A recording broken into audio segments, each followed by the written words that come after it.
Welcome to Lynn Cullen Live, talk radio without the static. Email your questions and comments to lynn@pghcitypaper.com. And now your host, Lynn Cullen. Oh boy, oh boy, oh boy, oh boy. Sorry for the nasality. Two people in this last week have said to me, people who I don't know, who I'm talking to for the first time, have said to me, "Where are you from?" And the minute somebody says that, they got you pegged, right? They're just showing off at that point. "Where are you from?" And I always say, Wisconsin. And they say, "I knew it." Is it just maybe my general stuffed upness right now that's making me sound even more upper Midwestern, perhaps? I don't know, but there you have it. I can hear it today, but obviously I've sort of clung to my original accent a bit because it's who I am, you know? Some people would have us homogenize ourselves into getting rid of all regional accents. And in fact, when you're in television or broadcasting, it's not a bad idea to have a neutral accent or accent-less. But why am I talking about that? Oh, because I heard myself, and in my ears, it sounded excessively nasal. Now, I'm nasal no matter what, but anything heavily nasal, it's coming right through my nostrils. I can feel it. I told you, I have told you this brilliant theory advanced by an actor who was shooting a movie in Wisconsin, and I'll be damned if I can think which movie or which actor, but somebody known to us.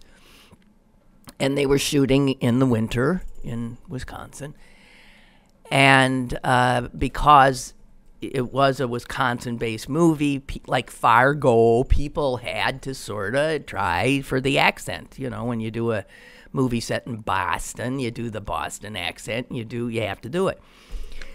So this guy realized that it was really easy to get the nasal Wisconsin accent if you just sort of pull your nostrils in. You contract your nostrils. It makes sense, you know. So if you're like going, ooh, your nostrils are contracted then.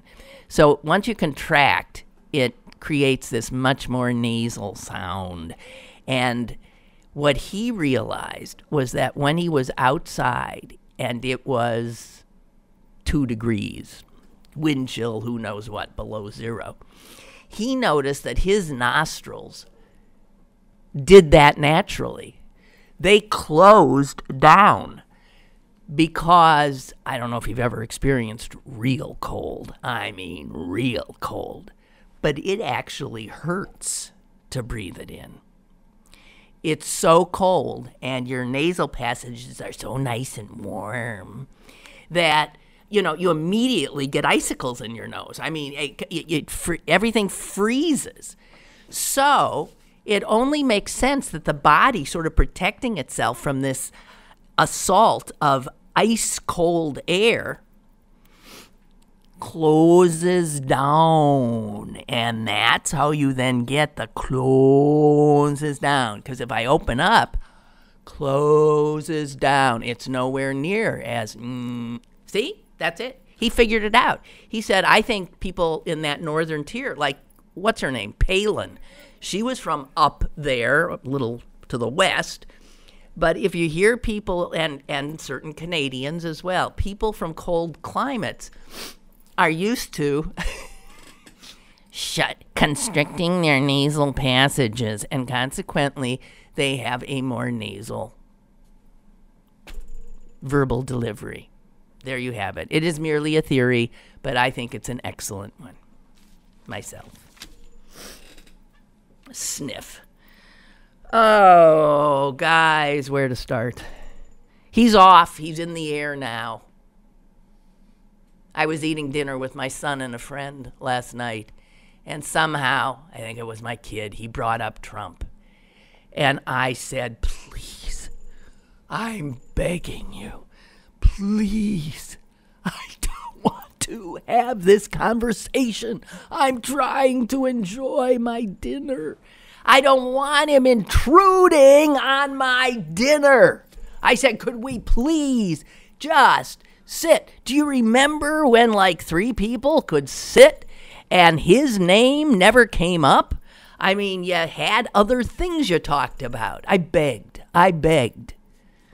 It worked for a while, and then I inadvertently brought him up later. He's so in my head. I'm really trying. I'm trying hard. You know, no Trump zones. I'm going out to dinner with friends. No Trump zones. Anybody who sort of brings it up tangentially or otherwise is given, okay, I understand, but we're not picking up on that. We're just letting it go. You gotta, or we'll all become blithering idiots. The fact that son of a bitch is in my head all the time. Somebody I despise has taken over so much space in my head. And I can't. I'm much more now aggressively pushing back. I am. But because I do this show, I think, this hour is a time when I, generally speaking, have to deal with this thing in my head. He's in the air right now. Last thing he said is, see you in Pearl Harbor. Oh, God. What a jerk. What a just unbelievable jerk. Actually, he said something worse than that, the last thing, as he got on the plane. What did he say? It was amazing. First of all, he again started talking about, I know what he said. He was dissing his Justice Department again. He was dissing the Justice Department. He was saying, I'm very disappointed in them. Very disappointed in the Justice Department. You know why? Because they haven't gone after Hillary. Unbelievable. Presidents are not supposed to, from their high perch, bully the Attorney General, who's supposed to be somewhat independent, the Attorney General or the head of the FBI. They are not supposed to abuse their power by saying, why aren't you investigating her and him? But he does it 20 times a day. I also read some disquieting thing. Sessions is now looking, he's got 1 million lives, clearly, because we thought he was toast a few months back, right? Trump clearly wanted him gone because he had recused himself from the Russia thing and because of the Russian thing and blah, blah, blah, blah, blah. Now he's managed to hang in there, but we now know that he perjured himself before the Senate committee that was signing off on his nomination.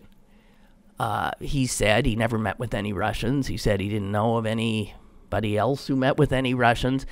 And that has been proven to be false. For one thing, some of the people that did actively meet with Russians informed him that they'd met with Russians. And he lied. That's perjury. Nobody's even talking about getting him on perjury. Because some people are above the law, apparently. But here's the thing.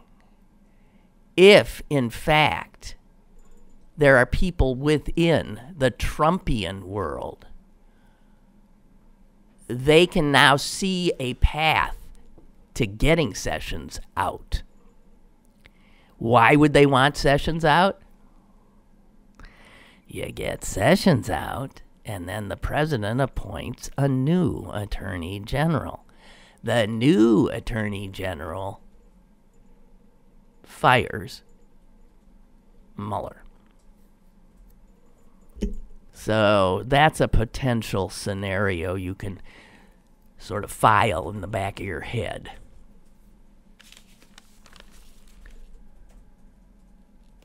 Roger writes, Rex Tillerson just texted that somebody's wasting their time in Asia. No. You're saying because Trump texted about Tillerson last time he was there that he was wasting his time. So that's a joke, right? I can't tell jokes anymore. I tell a joke from a reality. Nobody knows anything what's going on. Is Rex Tillerson even going? How novel that the Secretary of State would go on a big Asian diplomatic trip like this. I wonder if he's actually traveling with the president. One can never know. The other thing that Trump's been tweeting like a maniac, probably making up for that lost 11 minutes his account was shut down by some little imp who was on his way out at Twitter. But the president actually said,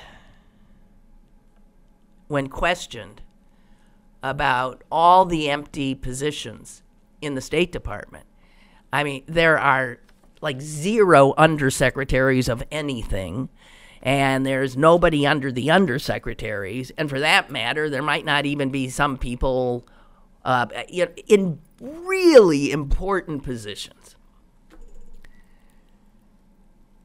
So the president said, quote, "We don't need to fill more slots. I'm the only one who matters." There he said it. I mean, the narcissist in chief finally said it. I'm the only one who matters. We don't need no stinking undersecretaries. I decide what goes on. Who cares? What do you need all those people for? I'm the only one who matters.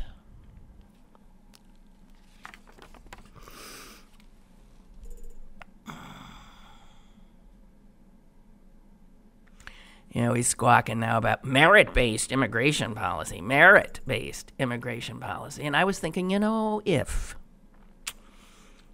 that was the deal when my grandparents came here, and maybe your grandparents or great-grandparents came here, merit-based, how many of them would have gotten in? My grandfather wouldn't have gotten in. He was a boy, poorly educated, didn't speak the language, had no prospects, had, a few pennies in his pocket. I don't know. Merit-based?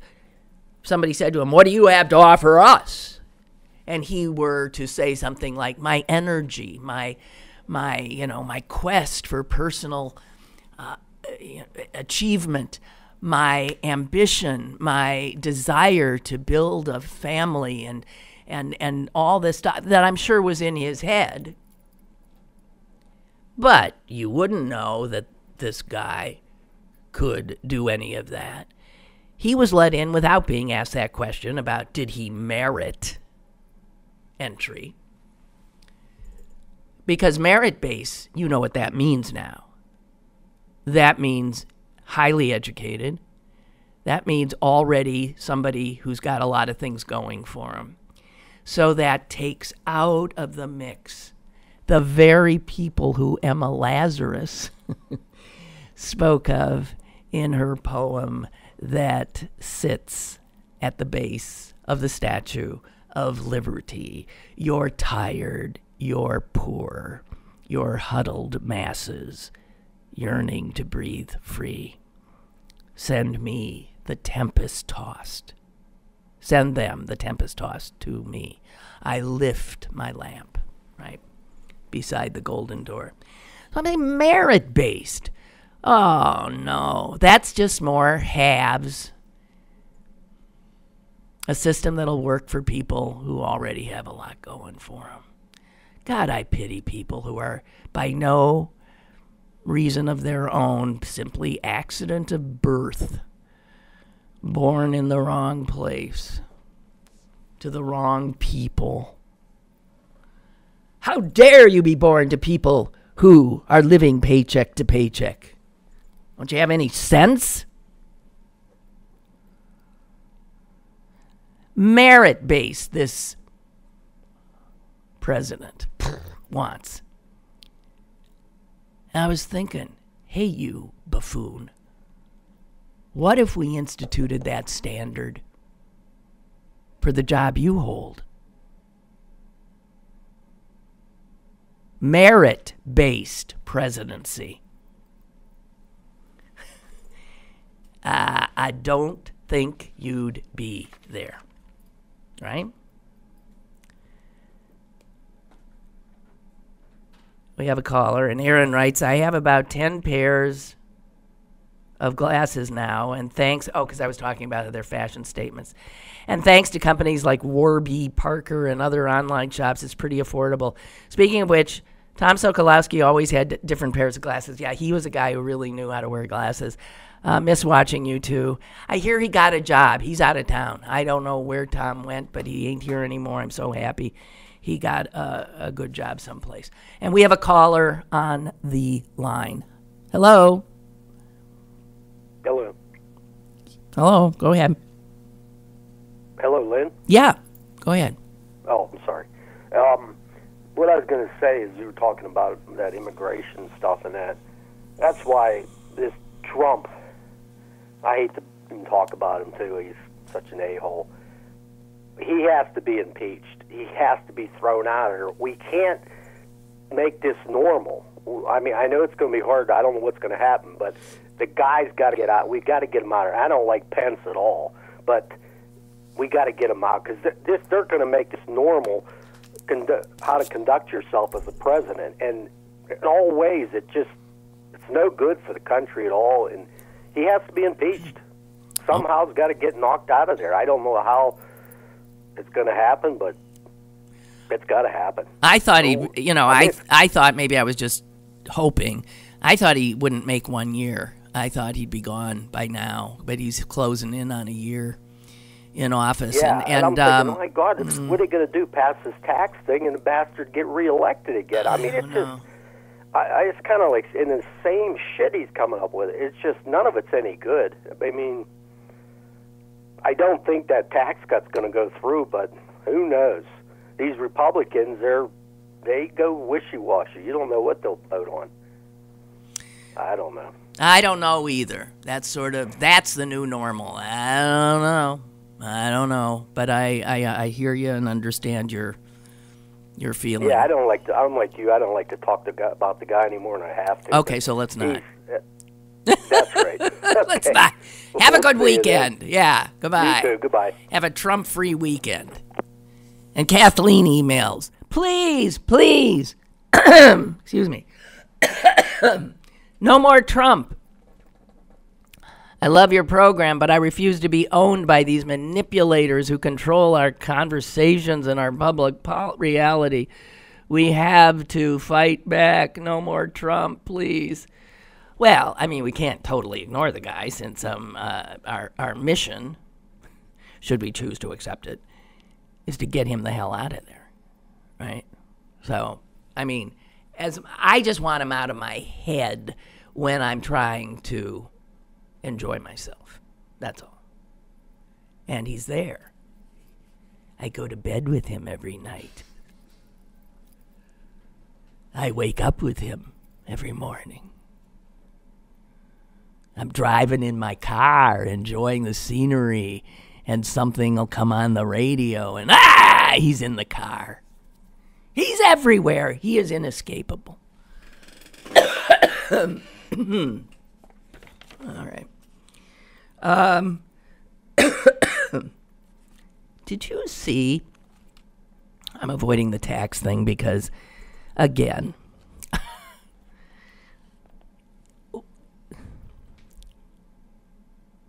whatever form it ends up eventually taking, whatever backroom deals these opaque Republicans are going to be striking, this is just the beginning of a sausage-making exercise. I've told you about my sausage-making, right?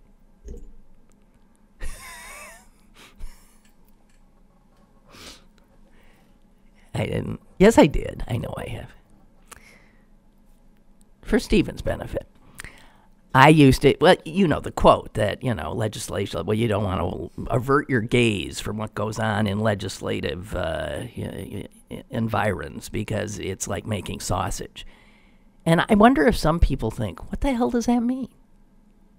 Well, I learned what it meant. Because about 20 years ago, maybe 25,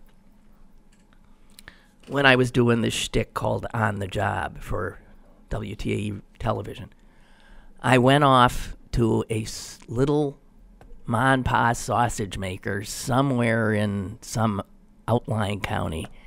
And for the day, I was going to work for him. That's what the bit I did was. I go to a job, I do the job, I'm filmed doing the job, I go back to the station, I edit it so I look like the idiot I am. And the whole purpose was to show that work you might look down on, don't.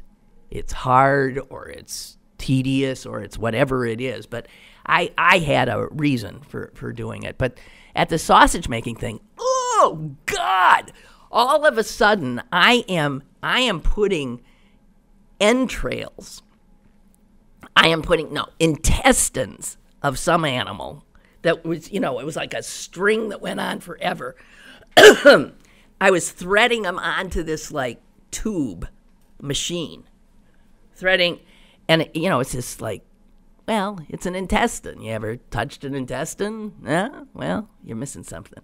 So I'd stick it on the machine. Then the machine starts up, and the machine is holding all of this ground flesh from the same animal whose intestine I just threaded onto the little tube. Then you start the machine, and as this stuff starts spitting out, and the intestine goes, wah! It starts to just fill. And if you didn't do anything, it would fill, and explode, right? So the worker has to. I was given, you take your hand, you have it right there where the meat's coming in, and you go like this. You just keep doing this as this thing expands to a certain. I think the sausages we were making were about like that, right? So I'm like, bang, bang, bang. I am doing this for 500 hours with this disgusting stuff. When we got back to the station to edit the piece, and we looked at the video, the editor and I looked at each other, and we both said, we can't hear this. It looked like porn. It simply looked pornographic. It was worse than pornographic. It was the most disgusting looking thing you have ever seen, with me like going like this and the meat spitting into it and the blowing up, and oh my God, it was visual porn. It was absolute nightmare. So I understand, somehow we concocted the piece, so there was maybe one quick shot where, because if I'd done the piece like I wanted to do the piece, I would have done a total, porn bit on it. But this was the 6 o'clock news, and so you figured you couldn't do it. But I'll never forget it. So when they say, yeah, politics, figuring out a tax bill, man, baby, that's like making sausage. Yeah. So now you know. Now you know where that's from.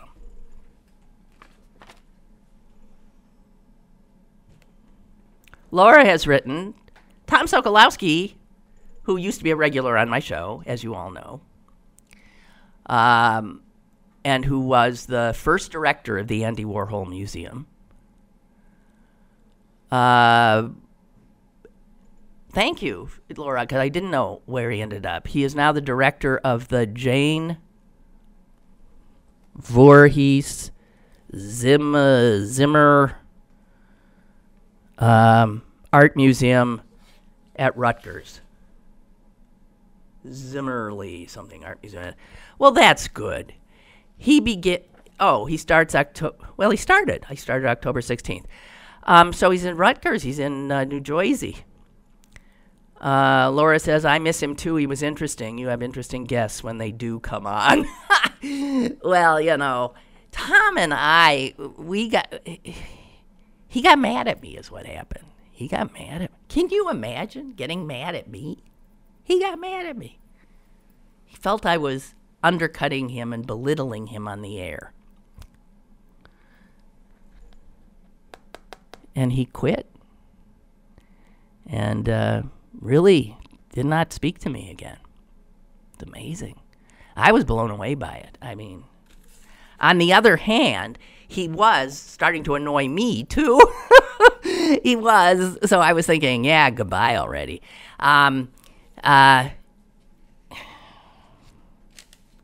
You know, when you were all those smiling anchor people, you see. Well, thank you, John, and oh, certainly, Tiffany. You know, all those smiling people. Often they want to slit each other's throats. I mean, sometimes not. So you can't necessarily tell about any sort of private pushing and pulling going on. Although I think we were pretty out there. I mean, I was screaming at him all the time, and I guess he didn't like it. Can you imagine? Why wouldn't somebody like somebody who's always saying to him, shut up? Okay. So, this is an odd show. I was blown away by this. There's a school district in Oregon. Is that the right way to pronounce that state? Not Oregon. Oregon?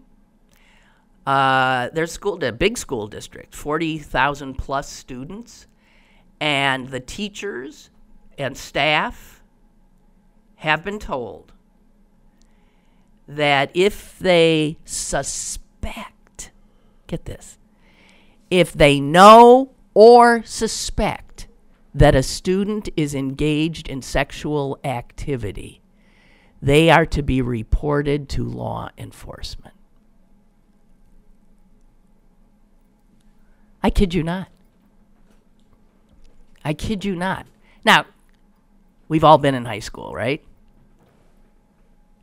Sexual activity. I myself didn't partake. I was very hard to get. But God, that's when, you know, raging hormones. I mean, come on. There's plenty of sexual activity going on.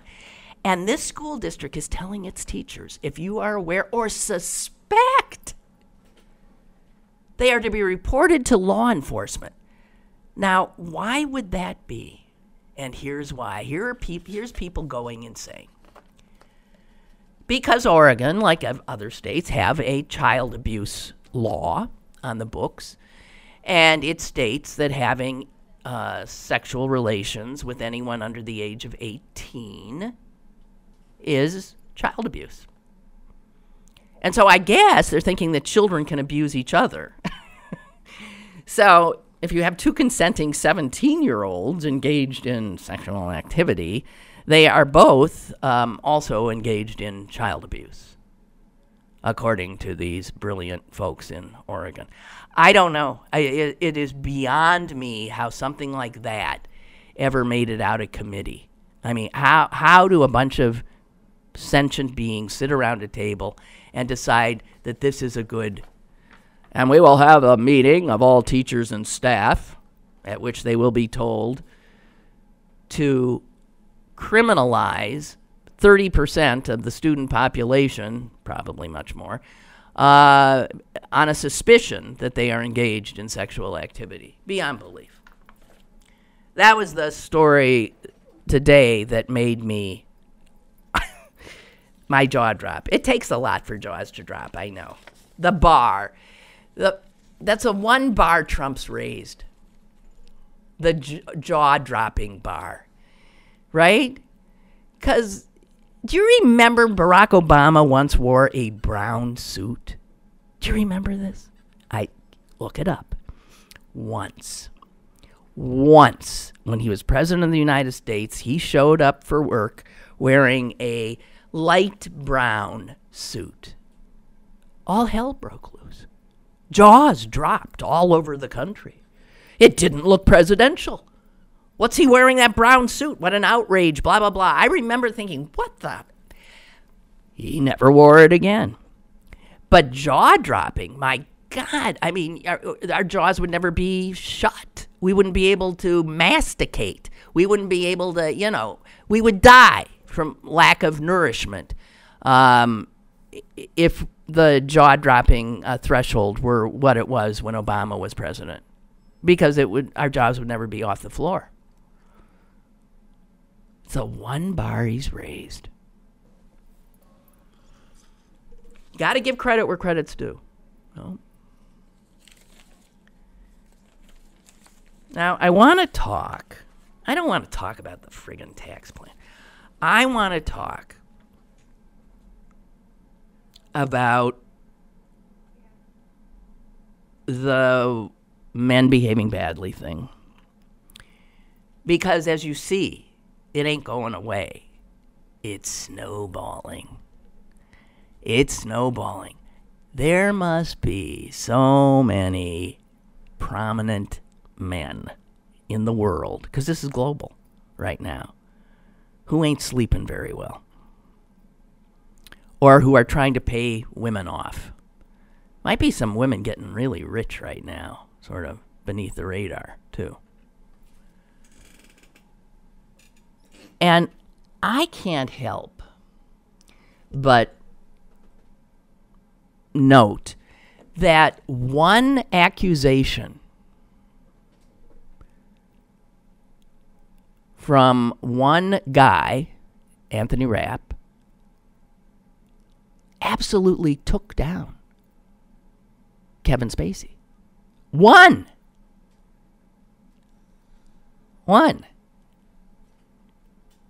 Yeah, you want to verify it? No, you don't have to. Everybody figures he's telling the truth. Spacey always struck me as a creep. Yeah. So here's a guy who was as high as you can get, awarded, Oscar-winning, great actor, actually. I don't like his House of Cards thing, couldn't stand it. But that doesn't matter. He hosted the Emmys or something this year. So he's riding high. He's gone. He's finished. He's toast. Goodbye. His show, all the people who worked on that show, their jobs, now, gone.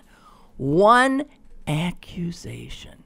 And in a second, he's gone. Finished. Others, too, that we're not talking about. You see who's up next. Dustin Hoffman. Dustin Hoffman, extraordinary actor. Right? He's being accused left, right, and center. Do you know how not surprised I am by any of this? They could name any name. And I'm maybe every once in a while I might get shocked, but because I would have said, oh, that guy? Come on. But what's fascinating to me is how now, no matter what a woman says, or in this case, Anthony Rapp in a gay man-on-man, man-on-boy situation, bango. That was fast. But have you forgotten how many women have accused Donald Trump of sexual assault? How is he the only man immune? Weinstein could well go to jail. Kevin Spacey's career is over. Bill Cosby probably will die before he goes to jail. All of these people swept up and falling like across the pond. Are you aware? The defense secretary in England, he's gone. Allegations, not proof. Allegations of sexual harassment and inappropriate behavior. Bang, he's gone. And a few other cabinet members hanging on by a thread. And somebody said the culture has changed. What might have been acceptable 15, 10 years ago is clearly not acceptable now. So all these men in power are dropping like flies based on sometimes a single accusation, which I find fascinating. And in a way, I would argue that ain't due process. That ain't right. In a way, is it? It's rife for abuse. If you know what I mean? I find the public conversation that's going on really good. I mean, it's a good educational moment. Although I also think it'll change very little, frankly. I do. Because the dust will settle eventually.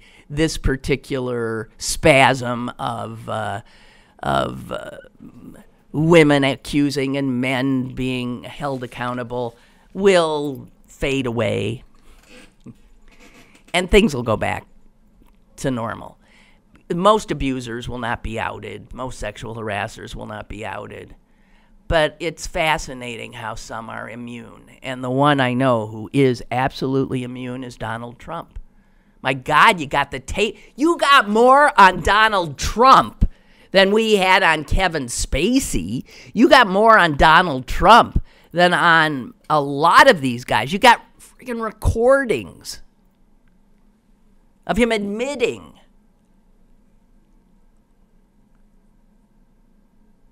And he has been accused by a number of women. He's called them all liars. So the women who accuse Donald Trump are liars. The women who accuse cabinet secretaries in Britain and movie directors and Dustin Hoffman and these people are immediately assumed to be telling the truth. And my bet is they're telling the truth. But how come that assumption doesn't go to the women who accused Donald Trump?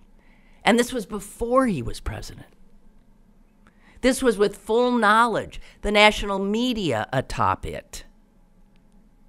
America elected him with full knowledge that he was a serial abuser of women. And now how high and mighty we are, just what? Not even a year later. But why doesn't it come back to get him? Explain that to me.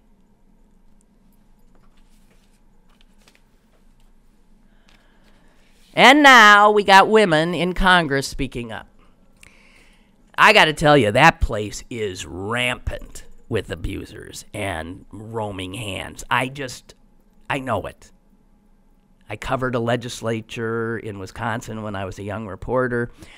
I've been in these male bastions. That's almost any legislature, Congress of the United States. And man, if you're a young woman, it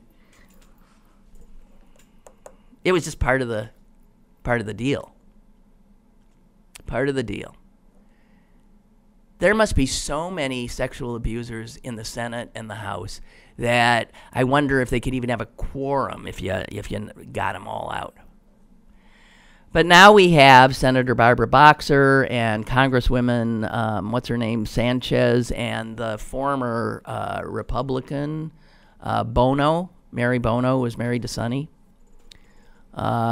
saying they were flat out groped, harassed, and they're not naming names. And a lot of them are saying whoever did it is still in the Congress. And they're not naming names. Now, what's that about? We have a caller. Hello, caller. Hello. Hello. I want to wait for the last 5 minutes. Can you hear me? Yeah. Hello, because you usually get there's always a bunch of people that call right at the end of the show, usually me being one of them. But I've been wondering the same thing of how he got away with this. And I was listening to the blowtorch station the other day. Well, actually, it was the day when Weinstein came out. Mm-hmm. And they were even discussing this on that station, saying, "Oh, but that was just locker talk." The same thing they said during the election. It's locker room talk, so it doesn't matter. It's okay. Even though Trump it wasn't just talk. Trump acknowledged on the tape, you can just grab him. You can grab him by the I was so stunned by that. So that was an admission. Right. It wasn't. Yeah, and not by like a producer of a movie. Like, who the hell cares what he does? In this case, it's an elected official, the president of the United States. The same people that claimed that Bill Clinton's consensual affair was the most horrific thing they'd ever heard of. Worse, and that Weinstein, they could not believe that Weinstein did all this for years and no one said anything. But when the president admits to sexually assaulting women, that's just locker talk. It's something. It is something. And you're wondering, I'm wondering, it doesn't speak. I'm still wondering how so many women, and a majority of white women in this country, voted for this despicable excuse of a human being. With full knowledge. Like, I mean, the one thing we're not learning is that the conservatives are hypocrites. That we knew all along. Right. And do we need more confirmation of that? No. Yeah. Yeah. But this is sure as hell like, another dump load of proof. Indeed. So I don't know. It's really frustrating. I liked it on Monday or Tuesday with your sister when you were not talking about any of this. I did too. So we should. I mean, fantastic. Believe me, I'm gonna do more of that. I really am. It was like the old days. It was like being back in the 90s. Yeah, I know. Yeah. So we'll do it. That was a really nice show. Thank you so much. Thank you for the call too. Right, Appreciate it. Bye. Yep. Yeah. Well, wow. Back in the day, we could do an hour on what's the right way to make a potato salad. Remember those days? Our salad days. All right.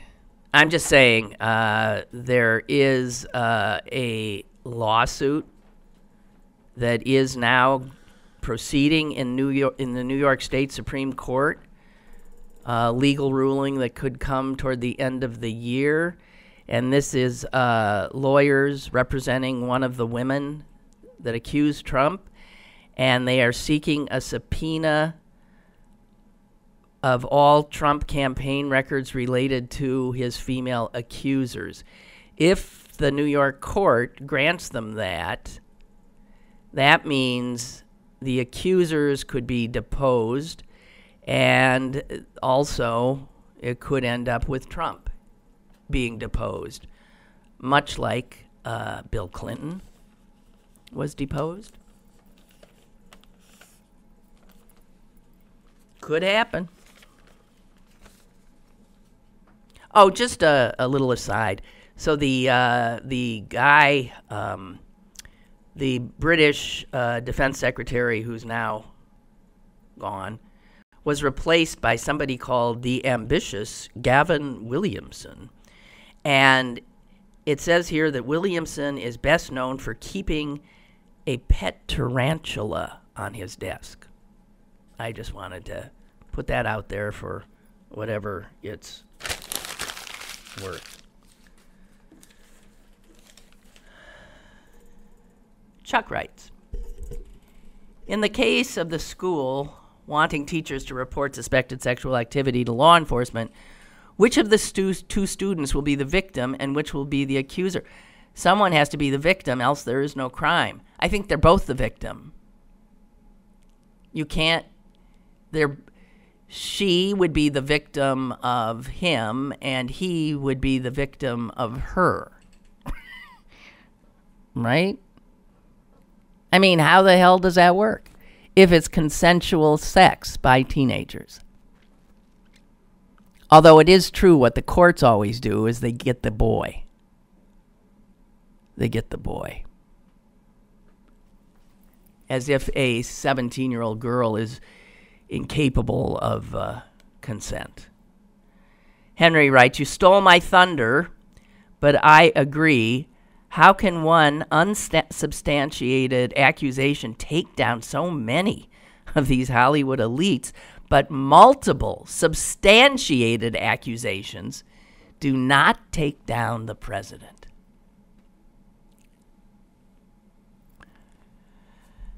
And I've been saying, if you want to clean up the swamp or rid ourselves of many members of Congress, convince their victims to step forward.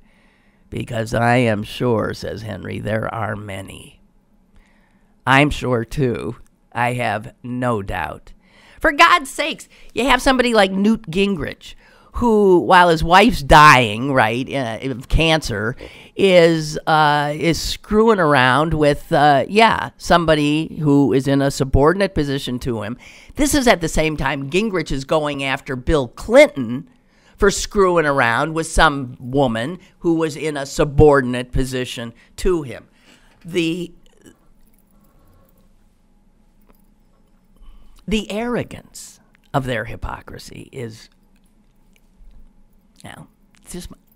it's mind-boggling.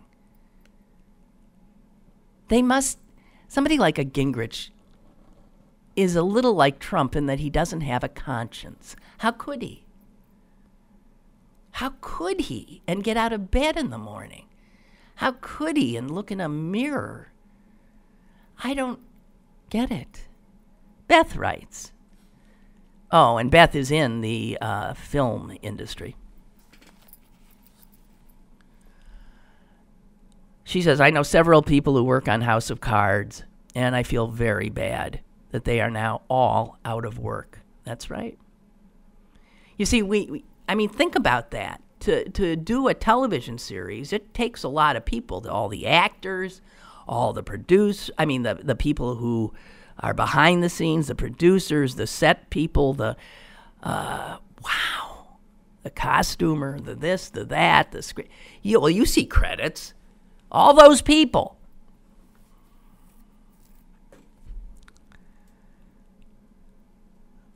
When you work a show like that, Beth says, you have turned down other work. And the filming for that show goes on for about 8 to 9 months. That's a really good gig in this business, because I know Beth goes from set to set too with movies.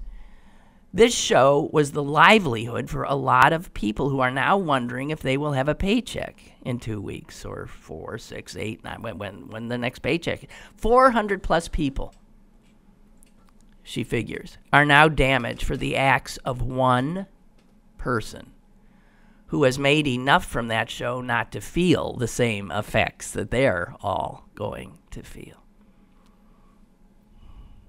Oh, but he loses his reputation, and now no one will hire him and stuff. He got a good run.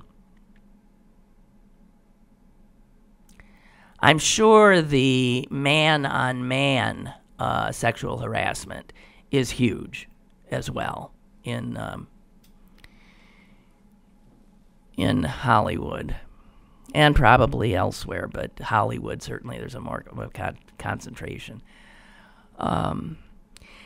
So, be aware that when, there's triumph of taking down some abusive male, there's a whole bunch of other women and men who lose their jobs.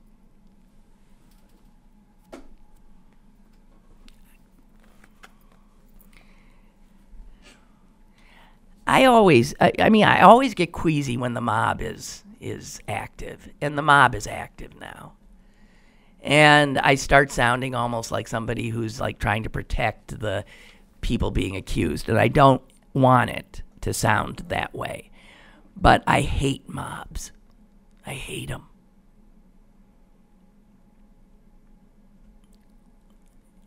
And even a mob of self-righteous women is still a mob. Mobs are scary to me. They're just scary. Because I think people lose, again, there's no nuance, there's no looking at, I don't know. I don't mean to, I'm not in any way, I don't give a anything about these male abusers. And as somebody who's victimized myself many times, but who's going to be next? Are you going to be able to go to a movie without retching? I mean, like, oh, God, like too much information. I know too much about that person now, and so I can't see him as a character. I know Tony Norman did a piece in the Post-Gazette today asking about can you still, if Dustin Hoffman goes down or Harvey Weinstein goes down, can you enjoy a Harvey Weinstein movie? Well, of course you can enjoy a Harvey Weinstein movie. What do you mean? He made great movies. And now we're not supposed to look at them? I think there are people who actually argue that. What silliness. Artists of all kinds are who they are because they have a certain talent, an exceptional talent. It doesn't mean they're good people. Some of them are, I suppose, but a whole hell of a lot of them aren't. So if their character now matters, it might mean that you can't listen to any of the music you like or look at any of the artwork you like because there's knowledge that those guys are horrible people. I mean, I don't know. Beware the mob, no matter how it's constituted or what the issue is. Beware a mob, and you will never find me in one. Mark writes, Sam Clovis, a low-level, Sam Clovis, there's a low-level volunteer cheeseburger boy on the Trump campaign. Actually, he's a talk show, very well known in Iowa, apparently. And he was the one that Trump, well, okay, I'll read your email. You're probably saying what I'm about to say. Has withdrawn his name to be the head of science for the, not the FDA, for the Department of Agriculture. Well, is the FDA under the Department of Agriculture? Was it because he has no idea of science? He has no scientific training at all. None. Zero. That is a job always held by people with advanced scientific degrees. But this is the Trump administration. So, of course not. He was George Papadopoulos' contact on recruiting Russia. Yada, yada, yada, yada.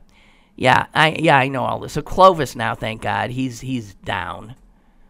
Trump is out chastising the FBI and Justice Department. Yeah.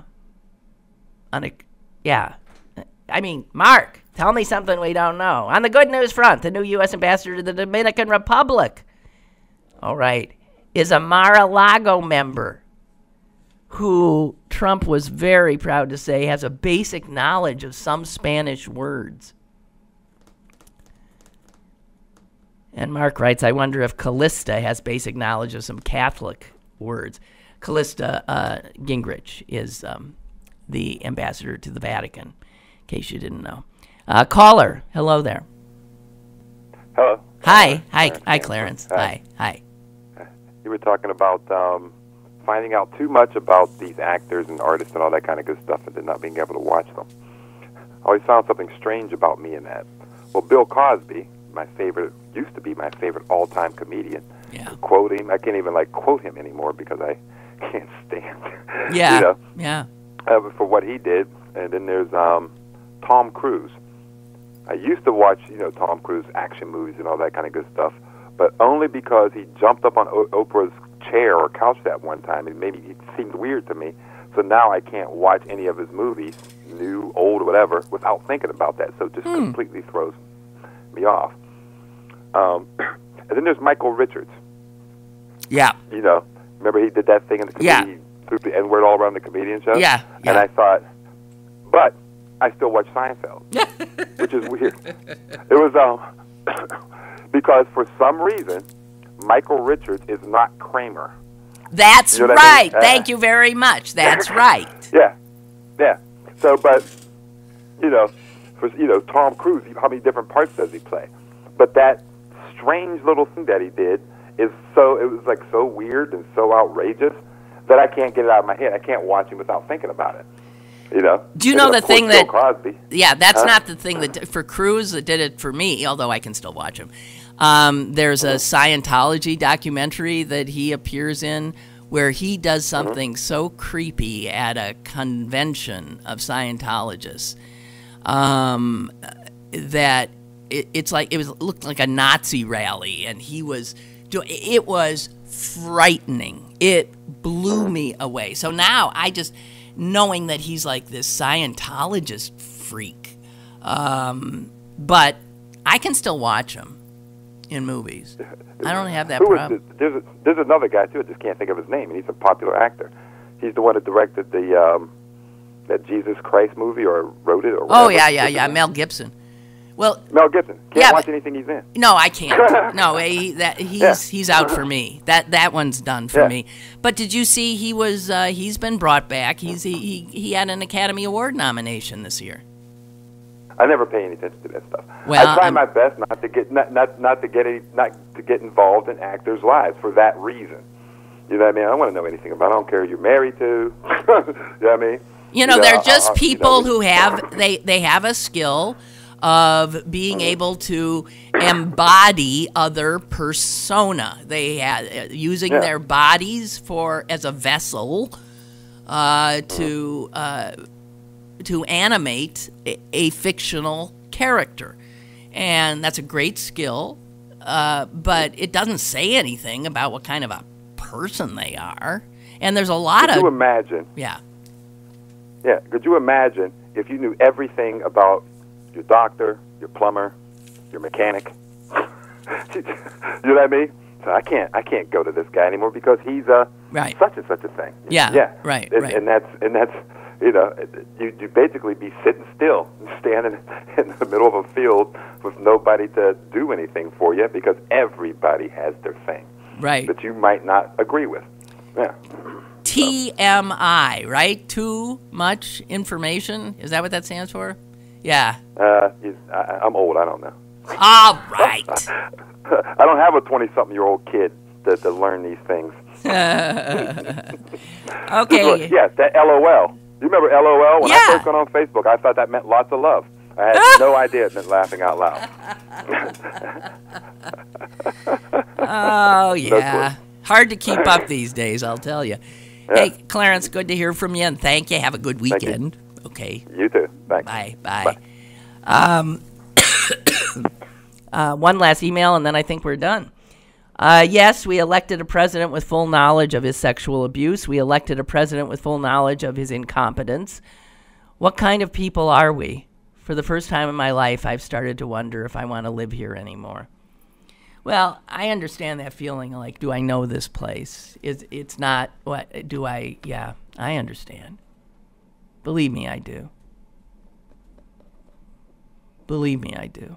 Yeah. Okay, I think that'd be it for this hour, this week, as a matter of fact.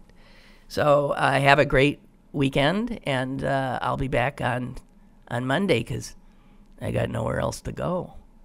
It's sort of sad. Anyway, bye. Lynn Cullen Live, Monday through Friday from 10 a.m. to 11 a.m. and archived at pghcitypaper.com.